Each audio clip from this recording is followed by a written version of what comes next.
Ladies and gentlemen, listen to me. Have you ever wondered why, despite your dreams, your plans, your endless thinking, you're still in the same place? Why your goals feel alive in your mind but dead in your reality? Here's the truth most people don't want to hear. It's not your lack of talent.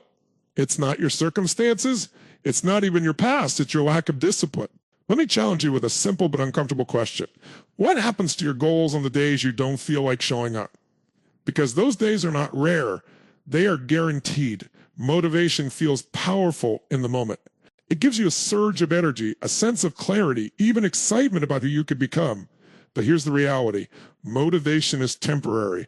It rises and falls based on your mood, your environment, your energy levels, even the people around you. If your progress depends on something that unstable, then your results will always be inconsistent. Think about it. How many times have you felt incredibly motivated, made a plan, promised yourself that this time would be different, and then a few days later, that feeling disappeared? Not because you're incapable, but because motivation was never designed to carry you all the way. It's a spark, not the engine. And if you're still waiting to feel ready before you act, you're unknowingly trapping yourself in a cycle where nothing truly changes. Here's the shift that separates those who stay stuck from those who move forward. Discipline takes over where motivation leaves off. Discipline is not emotional. It does not care if you're tired, distracted, or uninspired. It operates on a decision, not a feeling. When you build discipline, you remove the negotiation. You stop asking yourself, do I feel like doing this today? And instead you say, this is who I am and this is what I do. Imagine waking up and not debating with yourself anymore. No inner argument, no delay, no waiting for the perfect mood. You act because it's part of your identity. That's the power of discipline. It simplifies your life. It eliminates the wasted energy of overthinking and replaces it with certainty and action. But let's be honest, discipline is uncomfortable at first. It requires you to act when every part of you wants to stop. It demands consistency when results are not immediately visible. And this is where most people quit. They mistake discomfort for a sign that something is wrong, when in reality, discomfort is the process of growth. The people who succeed are not the ones who avoid this feeling. They are the ones who train themselves to move through it. Here's something most people overlook.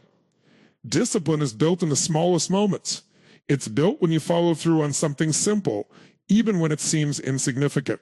Because every time you keep your word to yourself, you strengthen your self-trust. And when that self-trust grows, your confidence becomes unshakable. Not because you feel good all the time, but because you know you will act regardless of how you feel. So the real question is not whether you're motivated today. The real question is, are you willing to act without it? Because the moment you stop depending on motivation is the moment you take control of your life. Let me ask you something that might change the way you see your entire life. What if your future isn't determined by your big goals, but by what you do repeatedly every single day?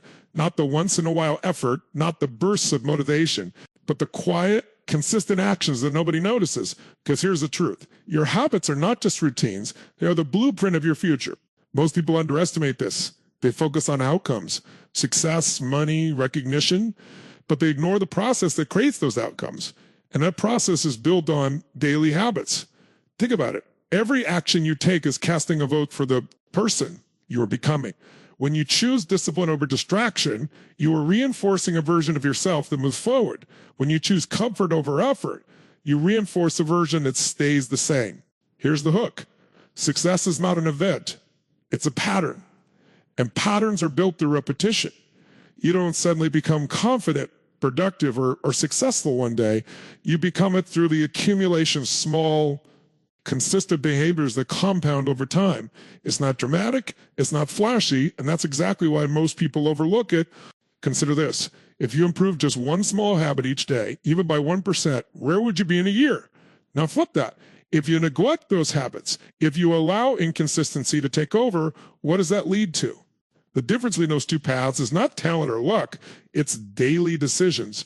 And those decisions are often so small that they feel insignificant in the moment, which is why people dismiss them. But small actions are never truly small. They are seeds, and over time, they grow into results you cannot ignore. The problem is, people want immediate rewards. They want to see progress instantly, and when they don't, they assume it's not working, so they stop. They break the pattern before it has a chance to produce anything meaningful. This is where discipline changes everything. Discipline allows you to stay committed to the process even when the results are invisible. It keeps you aligned with your long-term vision when short-term emotions try to pull you away. And the more consistent you become, the more automatic your actions feel. What once required effort becomes part of who you are. Now imagine this. What if your daily routine was so strong, so intentional, that success became inevitable? Not because you're forcing it, but because your habits are naturally producing it. That's the power of alignment between what you want and what you do. There's also another layer most people don't consider. Your habits shape your identity. Let's confront something directly. How often do you explain your situation instead of changing it? How often do you justify delays, distractions, or missed opportunities with reasons that feel valid in the moment? Because here's the uncomfortable truth. Excuses are rarely about reality. They're about protection. They protect you from discomfort, from failure, from the possibility of proving yourself wrong. But at the same time, they quietly keep you exactly where you are. Here's the hook. Every excuse sounds reasonable when you say it. That's why it's so dangerous. I don't have enough time. I'll start when things calm down. I'm not ready yet. These statements don't feel like weakness. They feel logical.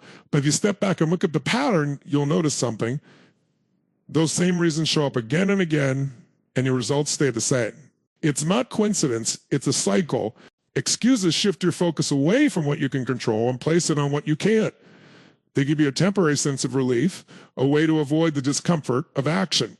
But that relief comes at a cost. Every time you choose an excuse over execution, you reinforce a habit of inaction. And over time, that habit becomes part of your identity. You start to believe that your circumstances define you, when in reality, it's your responses to those circumstances that matter most. Think about this. Two people can face the same challenge, the same limitations, the same obstacles. One finds a way forward, the other finds a reason to stop. The difference is not the situation. It's the standard they hold themselves to. One refuses to accept excuses as an option, while the other allows them to become a default response. There's also a deeper layer to this. Excuses often disguise fear.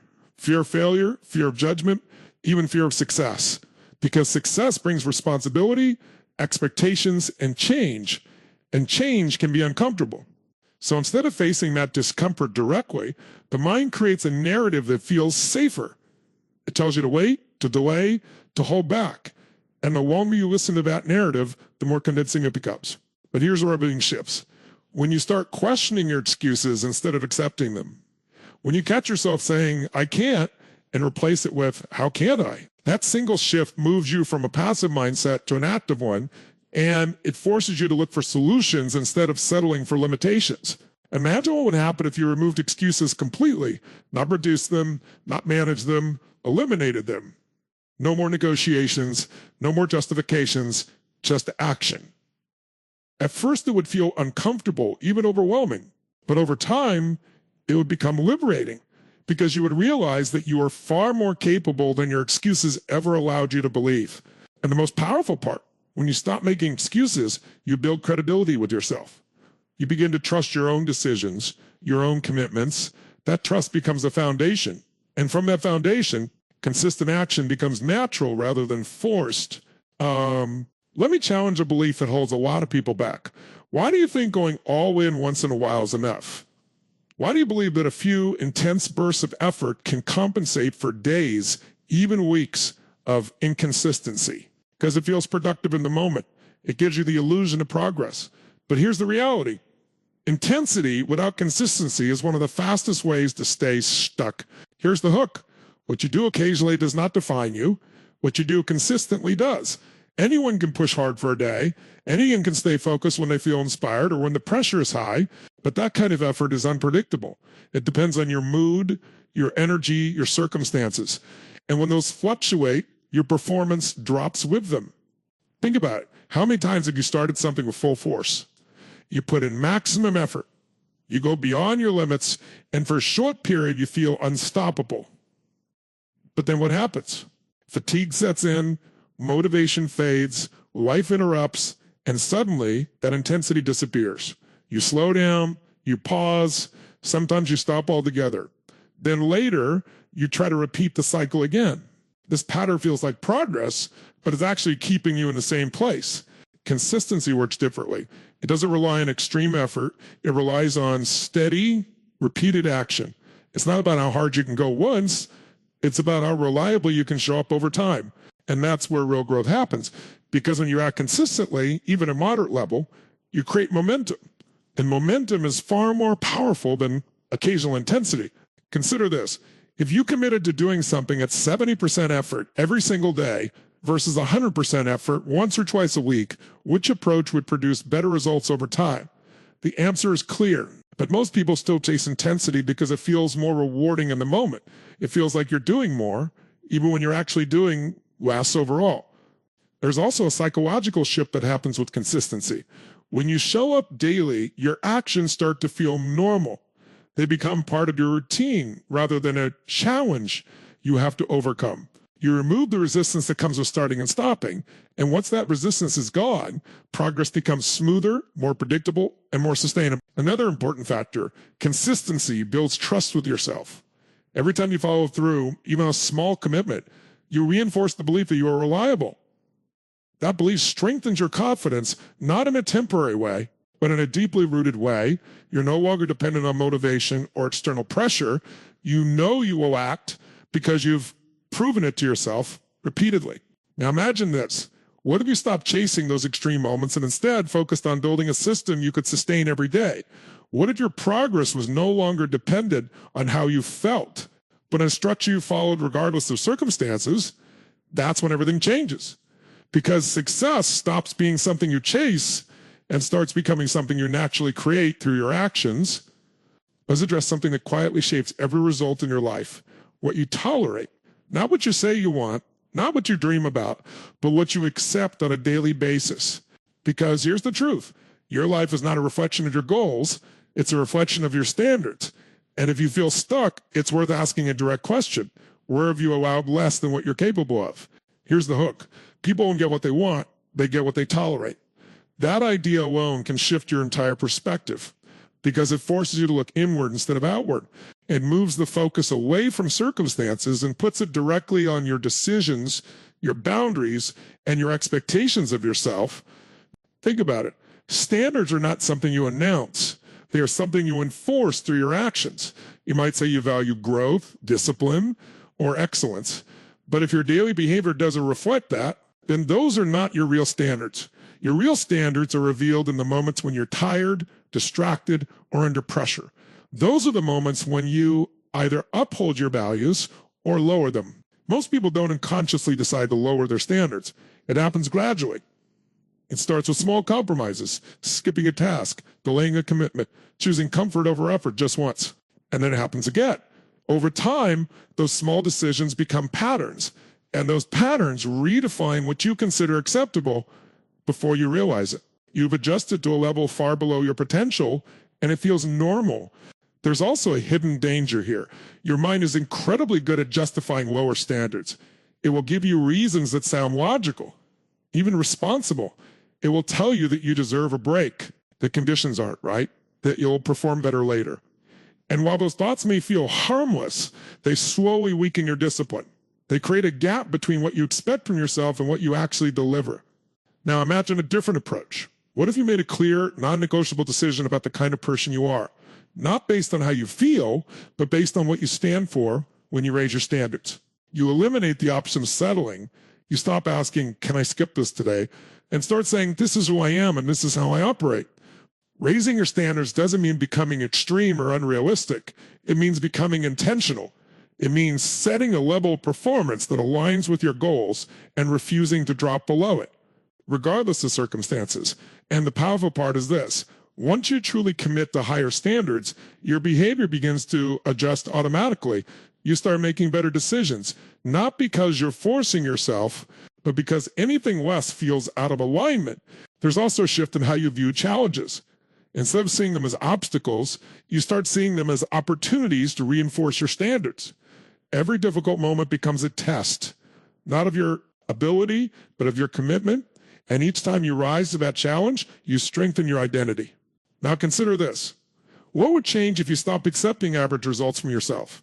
If you no longer allowed inconsistency, hesitation, or excuses to define your actions? The gap between where you are and where you want to be would begin to close, not because of luck or sudden breakthroughs, but because your standards would no longer allow you to remain the same. But let's challenge a belief that often holds people back. Why does discipline feel like a restriction to you? Why does it seem like something that limits your freedom instead of expanding it? Because on the surface, discipline looks like rules, structure, and sacrifice. It feels like saying no to things you enjoy in the moment. But here's the reality most people miss. Lack of discipline is what actually traps you. Here's the hook. Every time you avoid discipline, you're not choosing freedom. You're choosing limitation. Because when you don't control your habits control you. When you don't direct your time, distractions decide it for you. And when you don't take ownership of your actions, your circumstances begin to shape your life in ways you didn't intend. Think about it. What does life look like without discipline? Deadlines are missed, goals are delayed, opportunities slip away. You feel busy, but not productive. You feel capable, but not in control. That lack of control creates frustration, and over time, that frustration turns into doubt. Not because you don't have potential, but because you're not consistently applying it. Now shift the perspective. What happens when discipline becomes part of your identity? Suddenly, your day has structure. Your actions have purpose. You're no longer reacting to everything around you. You're deciding how your time and energy are spent. And that decision-making power is where real freedom begins. Freedom is not doing whatever you feel like in the moment. That's impulsiveness. Real freedom is having the ability to choose actions that align with your long-term goals, even when they're not easy. It's the ability to say no to distractions without hesitation.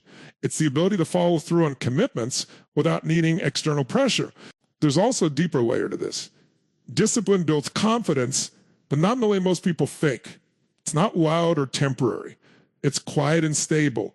It comes from knowing that you can rely on yourself. When you've proven, day after day, that you will do what you said you would do, regardless of how you feel, something changes internally. You stop questioning your ability. You stop second-guessing your decisions. You trust yourself, and that self-trust creates a sense of freedom that nothing external can provide, because you're no longer dependent on motivation, approval, or perfect conditions. You carry your stability with you, no matter where you are or what challenges arise. You know you have the discipline to handle them. Consider this. When you master your habits, you remove uncertainty from your life. You don't wake up wondering whether you'll be productive or distracted. You don't rely on willpower to get through the day. You operate from a system that supports your goals, and that system gives you consistency, clarity, and control. Now imagine living like that, where your actions are aligned with your intentions, where your progress is steady, and where your results are predictable because your discipline is consistent. That's not restriction. That's power. That's the kind of freedom that allows you to design your life instead of reacting to it. So here's how we close this. Stop waiting. Stop overthinking. Stop telling yourself stories about why you cannot make a decision today. Draw a line in the sand and say enough is enough. Because the difference between where you are and where you want to be is not time. It's discipline. And the moment you master that, everything changes.